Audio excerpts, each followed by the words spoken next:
Tinamaan ng kidlat ang catenary wire ng LRT2 sa Gilmore Station kagabi. Silipin natin kung apektado ba ang operasyon ng LRT2 sa unang balita live ni James Agustin. James? Susan, good morning. Magdamagan yung sinagawang pagsasayos ng pamunuan ng LRT2 doon sa kable na tinamaan ng kidlat sa Gilmore Station. Ngayong umaga naman po ay bahagyang naantala ng ilang minuto yung pagpapasok ng mga pasahero sa mga estasyon itong LRT2, pero normal naman yung operasyon sa buong linya. Mag-alas 5 ng umaga ay may pila na ng mga pasahero sa labas ng LRT2 Recto Station. Karaniwan ay 10 minuto bago ang pagsisimula ng 5 AM operation ng LRT2 ay pinapapasok na ang mga pasahero. Pero bahagyang naantala yan ngayong umaga. 4:56 AM na nagpapasok ng mga pasahero sa estasyon. On time naman nakabiyahe ang mga tren at normal ang operasyon sa buong linya. Sa kabila yan na magdamagang pagsasaayos na sinagawa ng Light Rail Transit Authority o LRTA sa catenary wire na tinamaan ng kidlat sa Gilmore Station kagabi. Nakuha na pa sa CCTV camera ng LRTA ang mismong pagtama ng kidlat.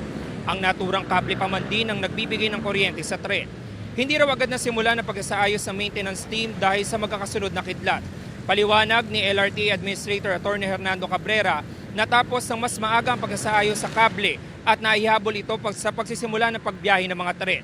Kinailangan daw muna kasi madaanan ng 3 tren yung area para masiguro na ligtas na ito. Kinatuwa naman ng mga pasahero na hindi naantala ang operasyon ng LRT2. Mabilis na tapos, lalo Monday kasi ngayon. Maraming maapektuhan kung di matatapos agad yung naging sira. Mahirap kasi kung mag-jeep. Super tagal. Kaya malaking tulong yung LRT sa amin. Sana lagi sila nag-update ng on time. Kasi nung nakaraan, nag-update sila, late na nakababa na lahat ng tao dito bago sila nag-update.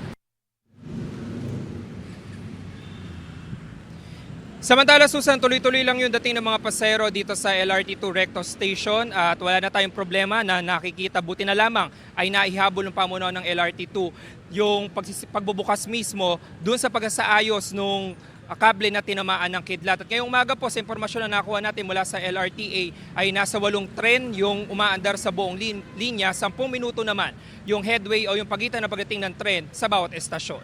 Yan muna unang balita mula rito sa Maynila. Ako po si James Agustin para sa GMA Integrated News.